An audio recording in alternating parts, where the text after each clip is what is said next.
All right, let's do this. Let's dive into the Somali capital, Minneapolis, Minnesota, my birth city, my hometown. Of course, over the last 3 decades, Minneapolis has undergone a Somalian population boom. What began as a small community of Somalis coming to America seeking refuge due to instability in their homeland has now grown into one of the largest Somali populations, not just in the US, but outside of the nation of Somalia. Now, because of the large influx of Somalis to the state of Minnesota, it sparked conversations in regards to representation, immigration policies, and of course, their integration. With that being said, let's go ahead and take a dive into this video, and I'm kind of curious to see what's been going on. This right here is Minneapolis. Broken news. Specifically, it's the Somali neighborhood within Minneapolis that has recently become controversial due to 2 figures. Congresswoman Ilhan Omar of Minnesota. Dumbing of the United States has arrived. And mayoral candidate Omar Fateh. It's where Democratic Socialist State Senator Omar Fateh is now just 5 points behind Jacob Fry. Magalada, Minneapolis. There may be no immigrant community in the nation more tied to its political leaders than the Somalis in Minnesota, so we decided to go past the clickbait and culture war and explore the community with curiosity. That's what America stands for. Like, everybody's segregated in their own community. But they're walking around in sandals in the winter and you're just going, oh my God. What's it really like? Do they love America? Our children will take a gun to defend national interests of the United States. Our journey took us to a massive open-air Somali Mall, which a cop escorted us out of, to Omar Fateh's campaign HQ, to a studio where we interviewed Somali's parliamentarian who actually lives in Minnesota. Come with us to Minneapolis.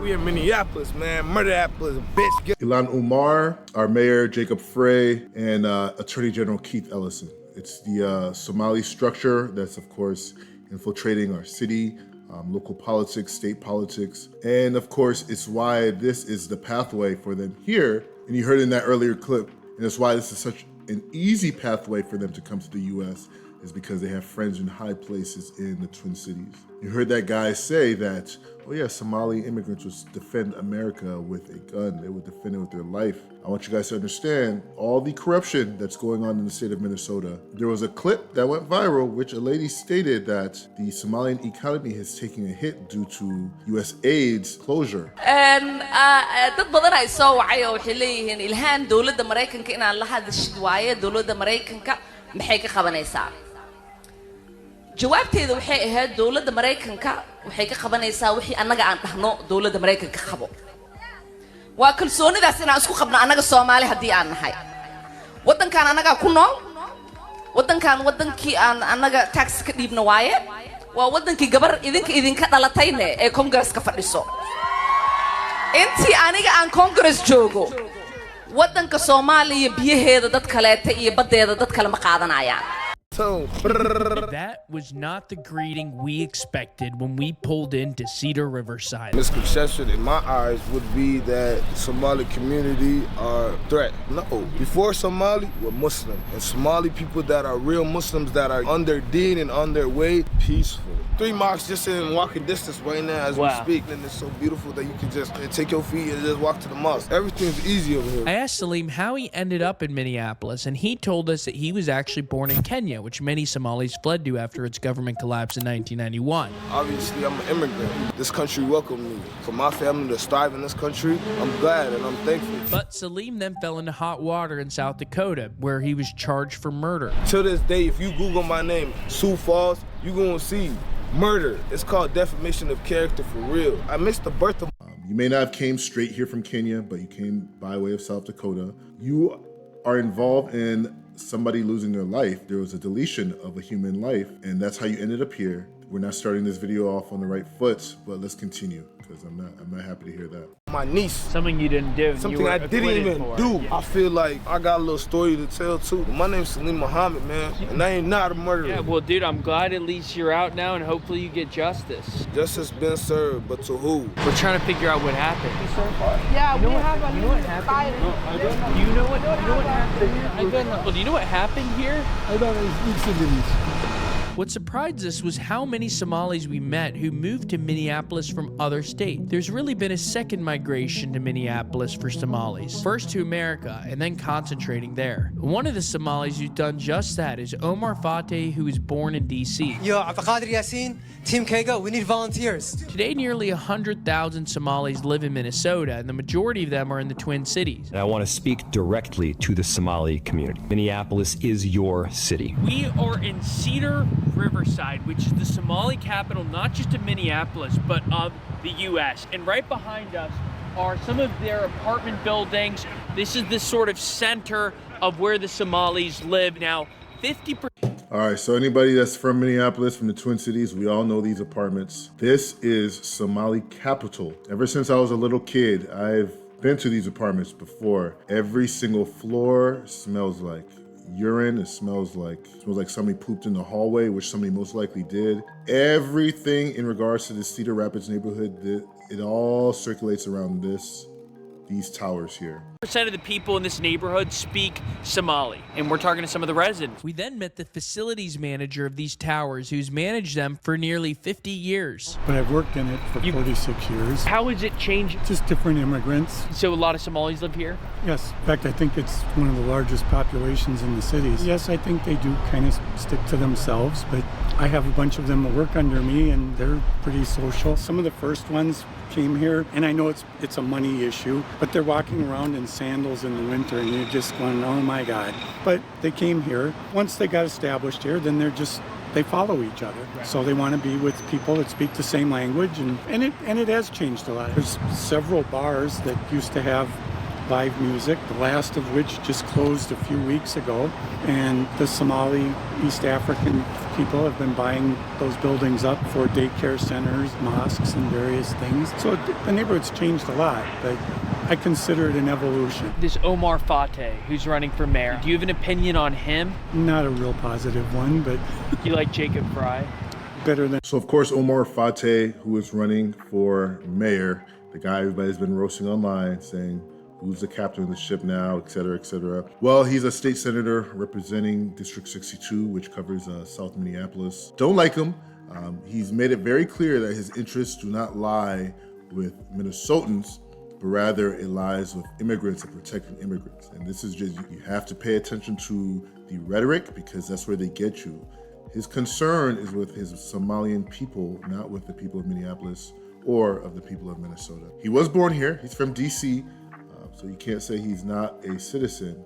If people want to see improvements within the city, they need to vote somebody who is for the city, not for their people. And I like Omar. Yeah. It was during this conversation that we actually saw Omar Fateh. Oh my goodness, I think that's Omar Fateh right there. We gotta go try to interview him. How are you?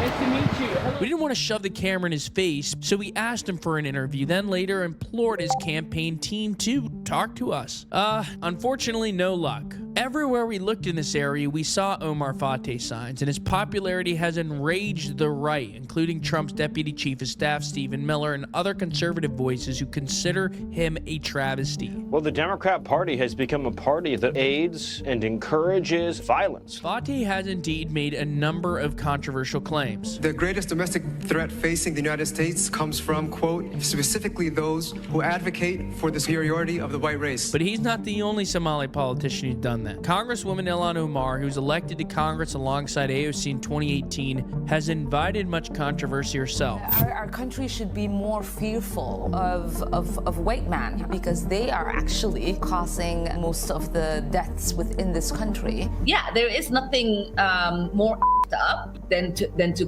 completely pretend that his words have not been recorded. These people are full of shit. You know, I met the head of Somalia, did you know that? And I suggested that maybe he'd like to take her back, and he didn't want it. Now, while Somalis remain a minority in Minneapolis, Ilhan Omar and Fateh have both struck alliances with white progressives, making them a formidable force. But sometimes this alliance has proven unwieldy, like with gender ideology in schools. Somali parents demanded their kids be pulled out of gender classes. One mom told the school board, "We believe that we have a sacred obligation to teach the principles of our faith to our children without being undermined by the schools." This caused one school board member to cry. and tell the Somali women. I just want to highlight that Minneapolis suburb St. Louis Park, what this issue is, of course, from that area, the St. Louis Park School Board. They're getting ready to appoint their first ever female Muslim mayor. Again, they're conquering under the guise of race-based equity. So we have to pay attention to this. And this is how Minneapolis is getting taken. And that the queer community has been so good to them. We kept walking around looking for interviews and then stumbled upon an 8th grader playing basketball on one of its courts. Do you want to play one-on-one? Yeah. No, we're cutting that. He gets it back. Went off. Hit 3. No.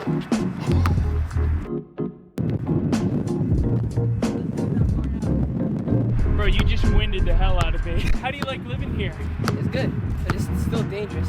I mean, because if you look online, it's gonna say there's like a lot of crime-based stuff, but it's really just chill out here. We have a lot of programs. At the Bronco, we have a basketball team. We have a soccer team as well. Yeah. It's like a regular neighborhood. We have a community and stuff. What do you want to be when you're older? A basketball player or a businessman. Do you want to live here when you're older? No, I want to move out soon. It's a good place if you want to come in like right now. Yeah, I speak Somali. Assalamu alaikum, broken news. There we go. Yeah, we love America. It's just like some stuff that Trump did before. Not a big fan? Yeah. Boom! Bank's open, baby. Okay. Hey, let's go, hubby. Yeah. But Cedar Riverside is not like what they show online. If you actually come here, like during the summer, there's kids outside, uncles, aunts. We have a local mosque, we pray. It's like a good place. I have one little sister. How many kids are in most families? 3, 4. Do you view Somalis and blacks differently? It's just skin color. Black. Yeah. It was touching to meet a kid from the next Somali generation like Abdi and to humanize the Somalis in a way they often aren't. But the cultural differences some argue are too difficult to ignore.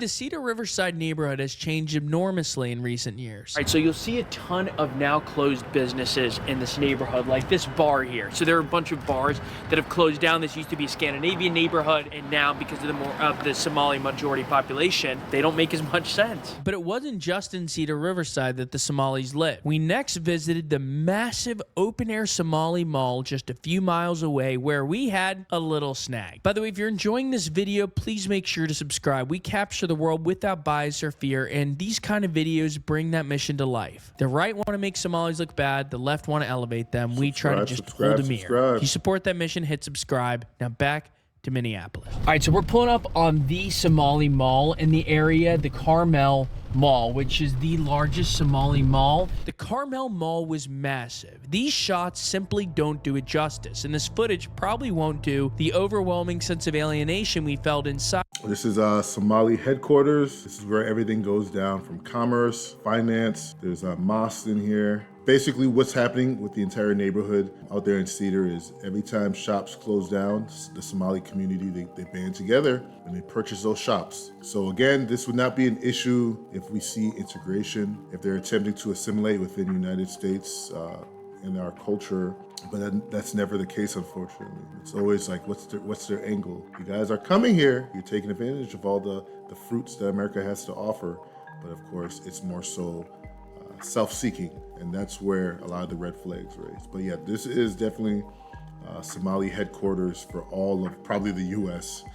Right here in Minneapolis. It justice either. All right, so we're gonna go inside the Carmel Mall, which is fashioned after an open-air Somali bazaar. There's a fashion store here, some jewelry, totally different style of mall here.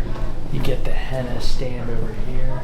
The scale of this mall is enormous. It makes sense that there are about 80,000 Somalis in Minnesota, the vast majority of whom are in this area. So right at the end of this mall, by the way, you have a mosque. Within our community, we usually send money back home to the less fortunate. So up there they have a money place you can send back? Right there. All right, so this is what he's talking about in the front, a place where you can easily send money back home or wherever. Roughly 40,000 Minnesotans were born in Somalia, so many are still in close touch with their families back home. The link between Somalia and Minnesota can't be overstated. The president of Somalia often visits, and some Somali politicians live live in the Twin Cities, like the parliamentary we interviewed later. I would say in all the reporting we've done, this is one of the most difficult spots to get an interview. People are very guarded here. I don't know if it's because they assume there's a hit piece or they simply don't want to talk at all. People have been extremely guarded and in some cases a little hostile. We continue to walk around the Carmel Mall when, as if we weren't out of place enough already, a cop came to escort us to building management. Yeah, it's called. You guys look too suspicious. They don't like it. I told the camera. Oh, you saw the camera? Yeah. So where's the YouTube? Roca News. ROCA News. All right, so we were just pulled aside by security. Now we're okay, though, to film inside. So one interesting thing is when a store is unoccupied, people won't necessarily lock it. We've seen a lot of unattended to stores. So it's clearly like a high trust community here, and we're the only two white guys in all 4 floors of this. It's very unique. So here's an open eating area, Somali flag, and Palestine flag. So they got a couple new style of pizzas I've never seen. There's always a Palestinian flag. Pizza. I don't know how to say that. The Halib Jakad. And that is a tell. I don't care where you are on the Israel versus Palestine or Hamas issue, but if there's a Palestinian flag, you know then that there are chants where they always chant death to Israel, death to America. So of course, there's no surprise that the liberal base have unquestionably supported Palestinian movement. You ask Gen Z, you ask any liberal in America now or in the West, they're going to be pro-Hamas, which of course we know is a terrorist organization. And these are the groups that they've told us time and time again, they're advocating for our downfall. They do not like America. They don't like our way of life. They don't like what we stand for, and they want us destroyed. And these are the people that the left continues to fight for. Now, the moment you see a Palestinian flag, at least for me, when I see that, I understand what time it is. If it ever came to that point, will they be the ones who are supporting America, or will they be the ones taking advantage of it and doing what's necessary to assist themselves? A la Macan, different kinds of pizza. So behind us on the rooftop of the cafeteria, you can see the Somali flag. Some people, at least on social media, talked about how it's very similar to the new Minnesota flag. And so they wondered if there might have been some overlap there. Others say that's ridiculous, but that was a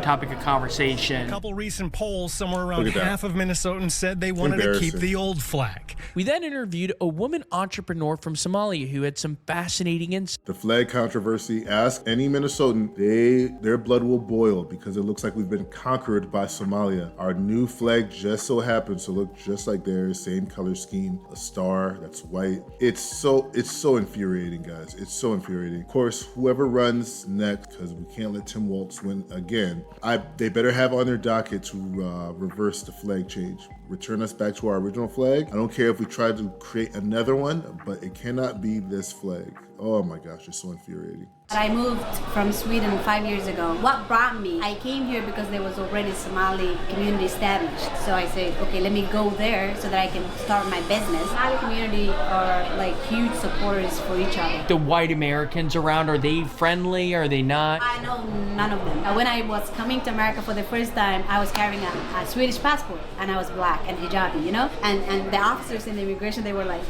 they probably were expecting a Viking. That's what America stands for. Like everybody's segregated in their own community. White people are with white people. Somali people are with Somali people. That's what America is. You come here, you start your own community, and you stay with your community. So people normally in America are not very fond of strangers. I think they just don't want to speak with somebody that don't share maybe the same beliefs. It's helping each and every Somali person. We have over 600 businesses, and 95% of those businesses are women businesses.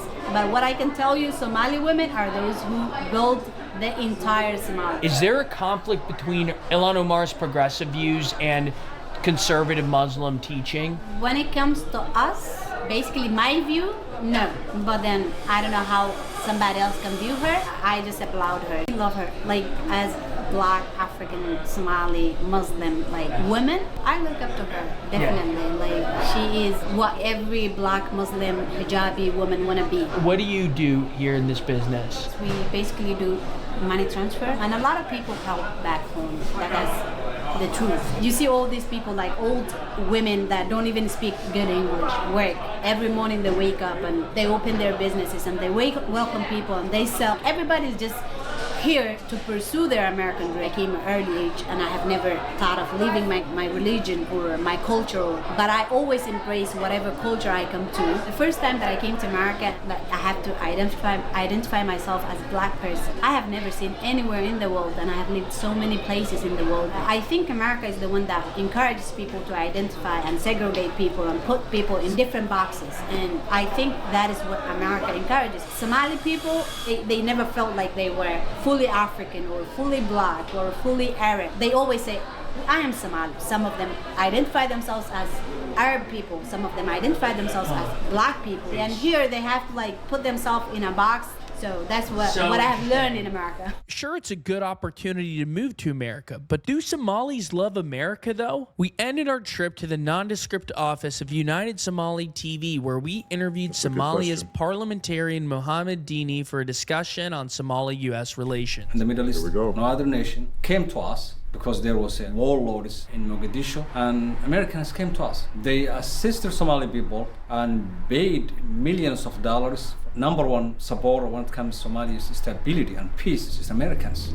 Indeed, the U.S. came to Somalia's defense after its government collapse in 1991, welcoming tens of thousands of Somali refugees in the 90s thanks to Clinton and then later Bush. We also aided the Somalis in the war that followed the collapse, including in 1993 for the Battle of Mogadishu as depicted in Black Hawk Down. We got a Black Hawk Down, we got a Black Hawk Down. And a lot of people will say, oh, maybe they don't love America, but you're saying that's not at all the case. That's not the case. And I'm representing a state called Puntland. We have been fighting ISIS. The only backer who supported us, Americans. Somalis came in Minnesota or in the United States in 1993. When there was a famine, President Bush sent U.S. military to Somalia. The reason was to save the starving people.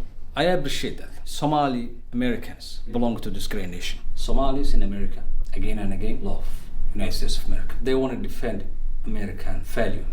Any rhetoric statements or negative words doesn't represent one ethnicity. Somali Americans, they are in the military, they are in healthcare industry, they are teachers, they are policemen and women. Anything that hurts the image of our community is unacceptable to us. I'm Somali American. This is the most PR response ever. Paid billions of dollars since 1960. So that's the ideology and mentality. So forget about someone who is a TikToker saying Somalis, they are not belonging to American dream.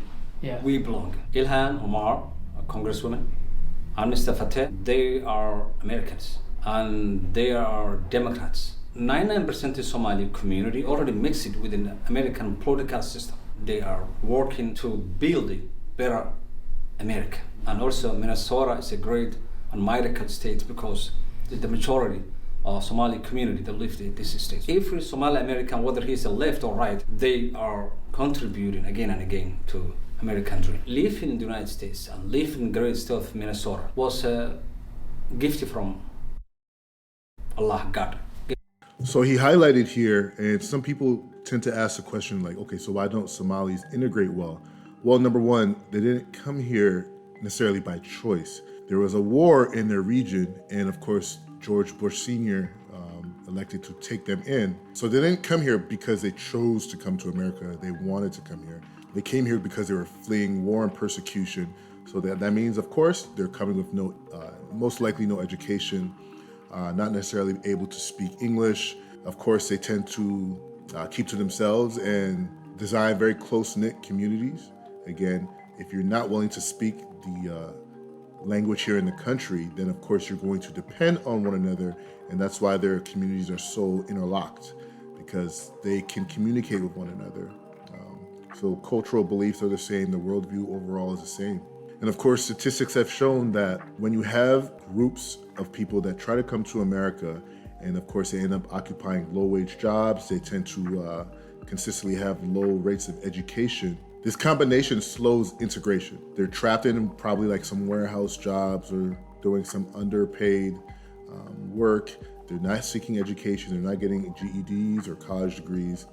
This slows integration because now they have no necessary need to learn English, to learn how to mix well and assimilate well with American culture.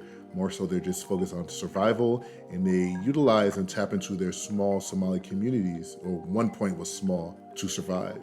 Now, of course, like stated in the clip, there's 80,000 Somalis that are in the Minneapolis area now. But of course, which is still so surprising, they've managed to seek and maintain such high political representation. Social issues Somalis believe to be a good neighbor, to respect the different religions in the United States. And Islam itself believes that all religions must be respected. Somalis, they believe whether you are a Jew, whether you are Buddhist, whether you are Christian, we can live together. We can be good neighbors. I want to go back one more time. American contribution to Somalia. The region of Puntland have been fighting almost 8 months, 10 months against ISIS. Who came to you and assisted? Americans. We didn't see any other superpower. And I had an event with Somali community in Minnesota. What I told them was, you guys, if you have a best friend, this is the right people, United States. We took an oath, which is allegiance. Somalis in Minnesota or in the United States are ready to protect and fight for the American dream and respect and work American interests all over the world. And I am one of them. Our children, when they grow up, they will defend this great nation by using their pen, and they will take a gun to defend American values and national interests of the United States. Deanie swears that the negativity you read online is... I think that's absolutely hilarious. I think they have financial vested interests more so than value-based interest. I don't think they care so much about American values in the sense that they want to ensure the perpetuation of the U.S. I think it's more so how can they benefit from it. So Somalia is the second most corrupt nation in the world. All right, so we see the Corruption Perceptions Index, and let's go ahead and go to Somalia here. All right, that's the nation of Somalia. So in terms of where they rank in regards to corruption, they are 179th out of 180. That means they are the second to worst nation in the world in terms of corruption.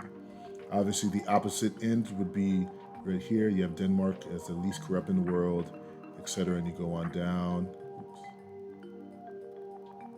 UK is 20th. United States of America is 28th in terms of least corrupted nations in the world. But again, you go to the bottom, you have Somalia. And this is, if we have this culture coming into our nation and they refuse to assimilate, they're only going to maintain and bring with them the same values that they left behind in Somalia. All just noise. Off camera, someone in the studio even told us that he's a Republican and that many Somalis would be Republicans if they didn't feel so excluded. The disconnect between politicians like Fateh and Omar and your everyday Somalis was large, according to Deanie. But then we couldn't help but think, was he performing for us too? Everywhere we went, we saw more Somali flags and Palestine flags than American flags. But wouldn't it have been the same in Little Italy in the 1920s? Are the Somalis just the latest migrant group to be smeared like this? That is for you to decide, and we wanted to give you a glimpse to help you with that decision. Our next Minneapolis video, by the way, is on another controversial topic. It's about the 5 years since George Floyd. Stay tuned for that, and thank you so much for watching.